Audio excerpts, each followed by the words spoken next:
اچھا، ہم وہیں سے اپنے تسلسل کو جو ہے وہ برقرار رکھتے ہیں جہاں سے چھوڑا تھا۔ آپ مجھے بتائیے گا کہ کوئی مشہور واقعہ بتائیں توبہ کے اوپر، جو آپ بتانا چاہ رہے ہوں اپنے ہمارے ویورس کو اور مجھے بھی۔ بہت مشہور واقعہ ہے جو کہ صحیح مسلم میں موجود ہے، صحیح بخاری میں بھی ہے، کہ ایک مرتبہ سرور کائنات حضرت محمد مصطفیٰ صلی اللہ علیہ وآلہ وسلم مسجد نبوی میں بیٹھے ہوئے تھے اپنے اصحاب کے ساتھ، تو اچانک شور کی، چیخنے کی، چلانے کی آوازیں، تو انہوں نے توجہ کی تو دیکھا کہ ایک نوجوان جو ہے وہ بہت چیختا ہوا، روتا ہوا جو ہے داخل ہو رہا ہے مسجد میں، اور یہ کہتا ہوا جا رہا ہے، اللہ مجھے پتہ ہے تو مجھے معاف نہیں کرے گا، میرا گناہ بہت بڑا ہے، تو مجھے معاف نہیں کرے گا، میرا بہت بڑا گناہ ہے، تو میری توبہ قبول نہیں کرے گا۔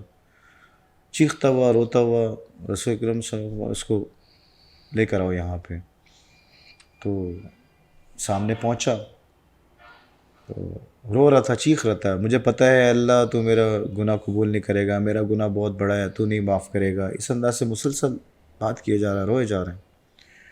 تو رسول نے اسے پوچھا ہے، بتا تو ہے جوان، تو نے کیا گناہ کیا ہے؟ کہنے لگا، یا رسول اللہ میں نے جو گناہ کیا ہے مجھے پتہ ہے میرا خدا مجھے معاف نہیں کرے گا، اور جو ہے توبہ قبول نہیں کرے گا، بہت بڑا گناہ کی۔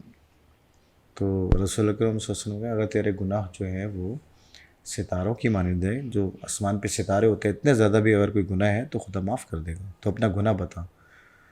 اس نے پھر کہا، نہیں یا رسول اللہ میرا گناہ بہت بڑا ہے، معاف نہیں کرے گا اللہ۔ تو رسول اکرم نے کہا، اگر تیرا گناہ پہاڑ سے زیادہ بڑا ہے تو بھی اللہ معاف کر دے گا۔ پھر اس کی یہی تکرار تھی، مجھے پتہ ہے میرا گناہ معاف نہیں ہوگا۔ تو حضور نے کہا، تیرا گناہ اگر چاند سے بڑا ہے تو بھی خدا معاف کر دے گا۔ پھر وہ روتا رہا، نہیں یا رسول اللہ میرا گناہ بہت بڑا ہے۔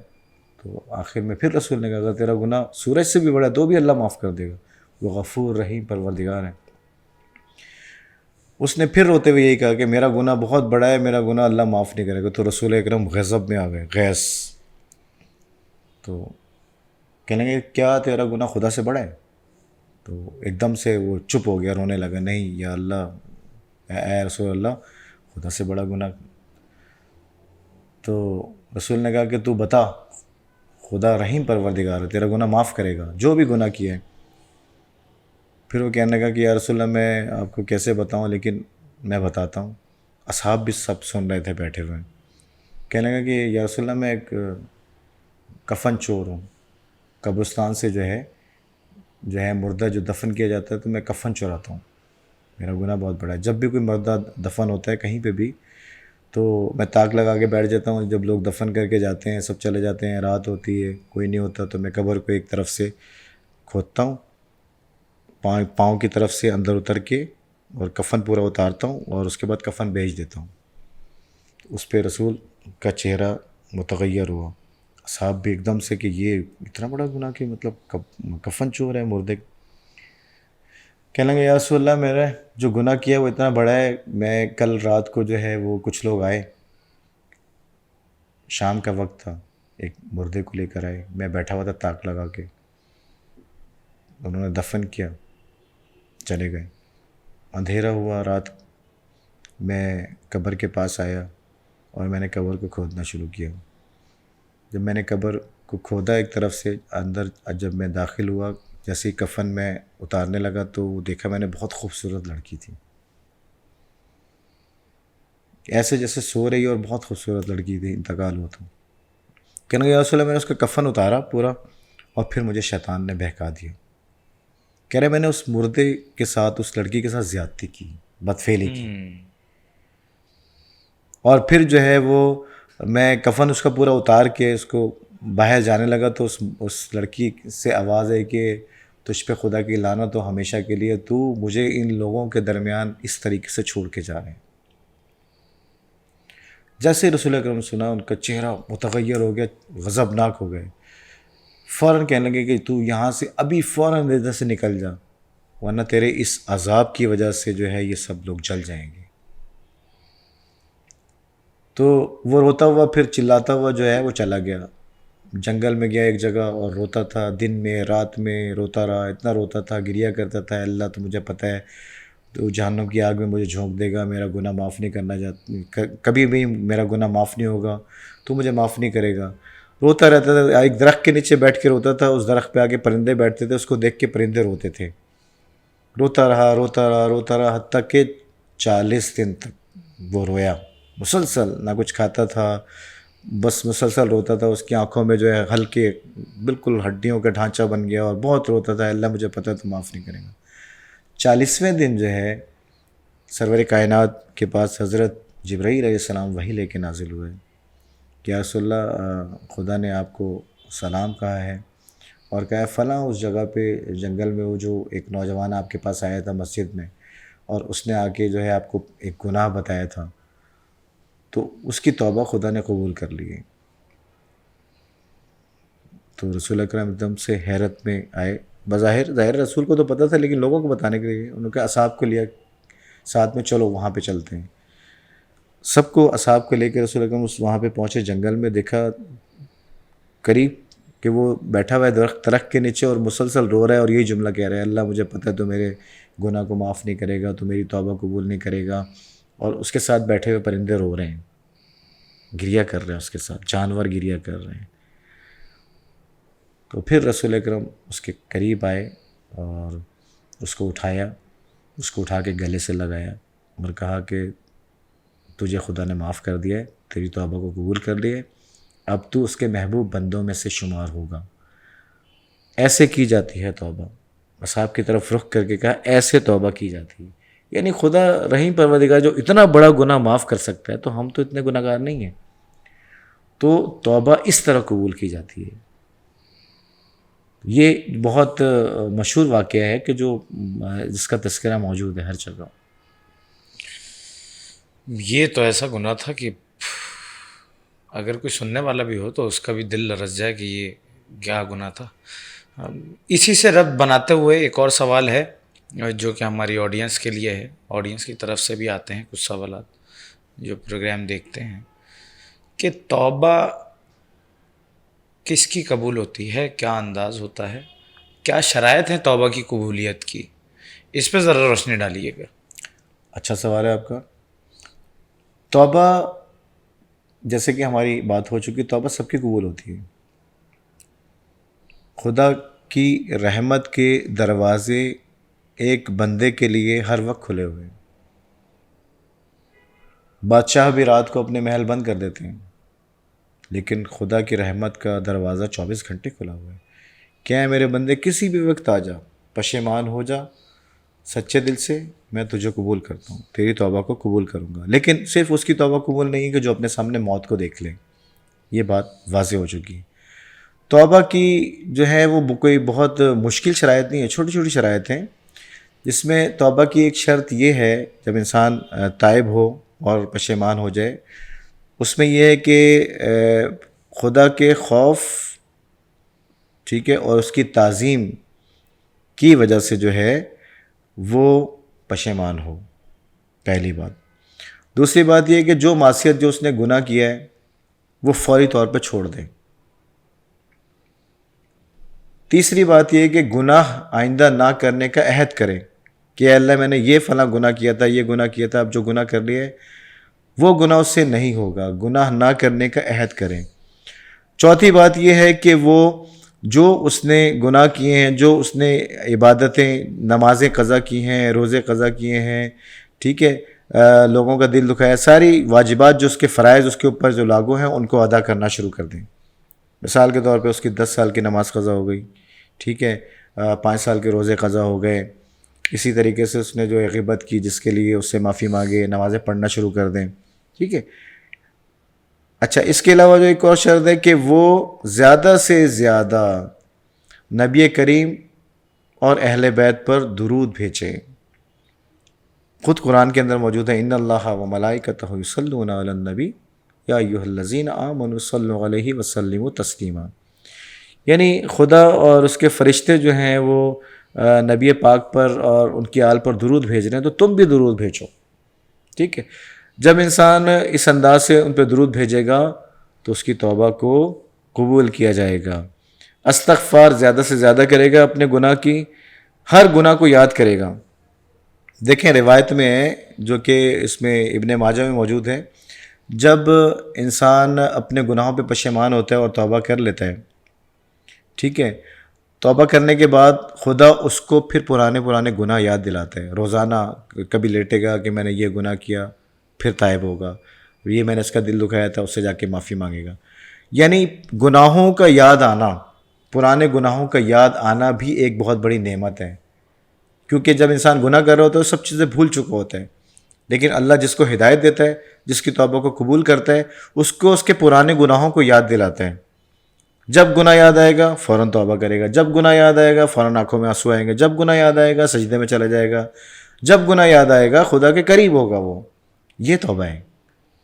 اور زیادہ سے زیادہ استغفار کریں. یہ چھوٹی چھوٹی شرائط ہیں. آئندہ گناہ نہ کرنے کا عہد کرے، اور اگر گناہ کر لیا ہے اس نے، گناہ کرنے کے بعد پھر سے فوراً توبہ کر لیں. وقت بالکل نہیں، اس لیے کہ موت کا بھی پتہ نہیں ہے. اگر گناہ توبہ اس کی ٹوٹ گئی ہے، خدا کو ایسے بندے بھی پسند ہیں کہ جو توبہ کر لیتے ہیں اور پھر اپنی نادانی سے گناہ کر لیتے ہیں، پھر توبہ کرتے ہیں، پھر نادانی سے گناہ، کیونکہ عادت ہو چکی ہوتی ہے. ایک وقت پہ آہستہ آہستہ جب گناہ کرتے ہیں، پھر معافی مانگتے ہیں، پھر توبہ کرتے ہیں، پھر گناہ کرتے ہیں، آہستہ آہستہ ان کے دل کو طاقت ملتی رہتی ہے، روح کو طاقت ملتی رہتی ہے. ایک وقت پہ آگے انسان گناہ کرنا چھوڑ دے گا، اس کی پرانی کوئی پکی عادت بھی ختم ہو جائے گی. تو گناہ کرنے کے بعد مایوس نہ ہو. اگر اس نے سچی توبہ کر لی، جس کو توبۃ النصوح کہتے ہیں، سچی توبہ کرنے کے بعد پھر گناہ اس سے اگر ہو گیا ہے تو اس پہ پشیمان نہ ہو. پشیمان اس صورت میں ہو گیا وہ توبہ کرے گا، لیکن مایوس نہ ہو، فوراً توبہ کرے. اللہ اس توبہ کو بھی قبول کر لے گا جو بار بار توڑ رہا ہے، اور اس کے یعنی کہ اللہ کی بارگاہ میں واپس آ رہے ہیں توبہ توڑنے کے بعد، پھر خدا اس کو قبول کر رہا ہے کیونکہ تو میرا بندہ ہے. اس انداز سے توبہ جو ہے وہ خدا قبول کرتا ہے.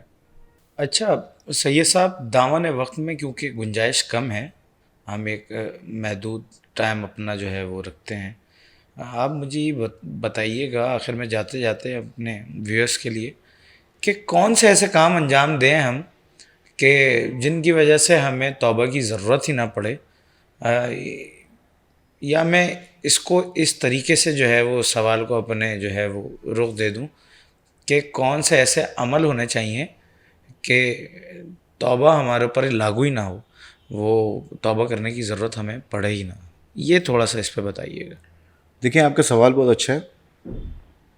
توبہ کرنے کی ضرورت کسی وقت بھی پڑ سکتی ہے، کیونکہ ایک زاہد عابد اگر اس نے بہت زیادہ تقوی والا انسان ہے، ٹھیک ہے، عابد ہے، زاہد ہے، 40 سال 50 سال کی اس کی عبادت ہے، شیطان ایک لمحے میں کہیں پہ اس کو بہکا سکتا ہے. 40 سال بعد بھی توبہ کی ضرورت تو پڑ سکتی ہے، لیکن جو ہے وہ ہم کس انداز سے جو اپنی زندگی گزاریں کہ ہم جو ہے توبہ کی نوبت ہی نہ آئے. اس کے لیے دیکھیں، اس کے لیے سب سے پہلے یہ کہ جو اگر ہم گناہ کر چکے ہیں، جیسے 5 سال گناہ کیے ہیں، 10 سال کیے ہیں، 20 سال، جو بھی ایج ہے بالغ ہونے کے بعد سے، سچے دل سے اس کی بارگاہ میں آ گئے، ٹھیک ہے، اب جو ہے توبہ کر لی، اب خدا نے ہمیں پاک صاف کر دیا ہے. حتیٰ کہ روایتوں میں حدیث ہے رسول اکرم صلی اللہ علیہ وسلم، جو انسان توبہ کرتا ہے، سچی توبہ کر لیتا ہے، تو وہ اس کی مثال ایسی ہوتی ہے کہ جب بچہ پیدا ہوتا ہے اتنا معصوم، توبہ کرنے کے بعد انسان معصوم پاک ہو جاتا ہے، اپنی فطرت پہ واپس آ جاتا ہے. دوسری بات یہ ہے کہ جو بھی کام کریں ہم، جو کہ شریعت میں احکام میں بھی ہے، اعوذ باللہ من الشیطان الرجیم، بسم اللہ الرحمن الرحیم، بسم اللہ پڑھ کے شیطان کی پناہ جو ہے اس سے خدا کی بارگاہ میں لیں کہ شیطان سے پناہ دیں، پھر ہم اپنا کام شروع کریں. ٹھیک ہے، اس کے علاوہ کوشش کریں گے، جو کہ بہت ضروری ہے، کہ ہر وقت باوضو رہیں. جب ہر وقت باوضو رہیں گے تو شیطان جو ہے وہ آسانی سے نہیں بہکا سکتا.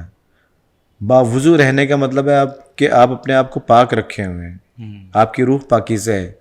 پاکیزہ روح پہ شیطان کا غلبہ نہیں آتا ہے آسانی سے. اسی طریقے سے عبادات جو ہیں، جیسے کہ فرض نماز ہے، فجر کی نماز ہے، ظہر، عصر، مغرب، عشاء، جیسے ہی اذان ہو آپ نماز کے لیے پہلی فرصت میں کھڑے ہو جائیں مصلی پر. اول وقت پہ نماز پڑھیں گے، شیطان آپ کے قریب نہیں آ سکتا. اس کے علاوہ جیسے جو چھوٹے چھوٹے گناہ بظاہر چھوٹے چھوٹے لیکن بہت بڑے گناہ ہیں، کہ جن گھروں میں لہو و لعب کی محفلیں ہوتی ہیں، گانا بجانا، ٹھیک ہے، گانا، ٹھیک ہے، یہ جو ہے وہ اس کی وجہ سے توبہ آسانی سے قبول نہیں ہوتی ہے، اور بار بار انسان وہ کام کر رہا ہوتا ہے. اگر وہ نماز بھی پڑھ رہا ہے اور گھر میں اس کے گانے بھی چل رہے ہیں تو اس کا مطلب ہے کہ آپ کو توبہ کی ضرورت پڑے گی، بار بار پڑے گی، جب تک وہ آپ کام نہیں چھوڑیں گے. اس طرح کی چیزیں جو ہیں، موسیقی کے آلات بھی اپنے گھر سے نکال دیں اگر رکھے ہوئے ہیں تو. اسی طریقے سے جو ہے وہ جس سے بھی ملاقات کریں، جس سے بھی ملیں، اپنے اخلاق کو اچھا کریں، اپنی زبان کو اچھا کریں. آپ کی زبان پہ کبھی گالی نہیں آنی چاہیے. آپ اپنی آنکھوں کو پاک رکھیں گناہوں سے، نامحرموں کو نہ دیکھیں. آپ کی آنکھوں کو طاقت مل جائے گی، کانوں کو گناہ سے بچائیں. اپنے یعنی کہ اعضاء اور جوارے جو ہمارے ہیں، اعضاء و جوارے کو جب ہم گناہ سے بچائیں گے، ٹھیک ہے، اور اس کی سب سے جو بنیادی کنجی ہے وہ باوضو رہنا، تو شیطان ہمارے قریب نہیں آئے گا اور ہمیں توبہ کی ضرورت نہیں پڑے گی. جب شیطان کے گرد ہم نے حصار لگا دیا، جو کہ ہمیں سرور کائنات نے بتایا ہے، جب وہ حصار ہم نے اپنے گرد قائم کر دیا ہے تو شیطان اس کو پار نہیں کر سکتا. اس طریقے سے چھوٹے چھوٹے ہم جب اعمال، چھوٹی چھوٹی نیکیاں کرنے کی کوشش کریں، زیادہ سے زیادہ جتنی چھوٹی چھوٹی نیکیاں کریں گے اتنا زیادہ جو ہے وہ حصار مضبوط ہوگا. توبہ کی ضرورت نہیں پڑے گی، کیونکہ انسان آہستہ آہستہ اپنی فطرت پہ جو ہے واپس گناہ کے بعد آ چکا ہے، آتا جا رہا ہے. زیادہ سے زیادہ دعاؤں کو پڑھیں، زیادہ سے زیادہ استغفار کریں. بہت سارے دعائیں موجود ہیں. روزانہ قرآن کی تلاوت کم از کم جو ہے آپ یا تو نصف پارہ جو ہے اس کو پڑھیں، ٹھیک ہے، نصف نہیں پڑھ سکتے تو 1/4 پڑھیں، اور ترجمہ اور تفسیر کے ساتھ پڑھیں. اس سے آپ کو طاقت ملے گی، ٹھیک ہے، آپ خدا کے قریب رہیں گے، آپ کو توبہ کرنے کی ضرورت نہیں پڑے گی. اس طریقے سے چھوٹے چھوٹے اور بہت سارے کام ہیں. چلیں، یہ سارے کام تو آپ نے بتا دیے. امید ہے ویورز یہ نوٹ بھی کریں گے، یہ جو کام آپ نے بتایا کہ توبہ کس طرح کی جائے، یا توبہ کرنے کا انداز کیا ہو سکتا ہے، کیا ہونا چاہیے، اور کون سے ایسے کام انجام دیے جائیں کہ جن سے آپ کو توبہ کی ضرورت ہی نہ پڑے. یہیں پر سم اپ کرتے ہیں. انشاءاللہ اپنے ویورز سے اجازت چاہیں گے.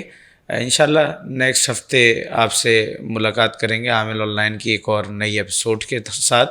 آپ جڑے رہیں، شیئر کریں، اسپریڈ کریں. یہ پازیٹیوٹی ہے، یہ اچھا میسیج ہے جو کہ آپ شیئر کر سکتے ہیں. آپ کے لیے ہو سکتا ہے ثواب جاریہ بن جائیے، کیونکہ ان لوگوں تک پہنچائیں جن لوگوں کو ان چیزوں کی یا اس نالج کی ضرورت ہے. اپنے اور سید منتظر اور ہمارے گیسٹ روحانی اسکالر، اسپریچول ہیلر جناب اصغر علی سید صاحب کو دیجیے اجازت. اللہ نگہبان.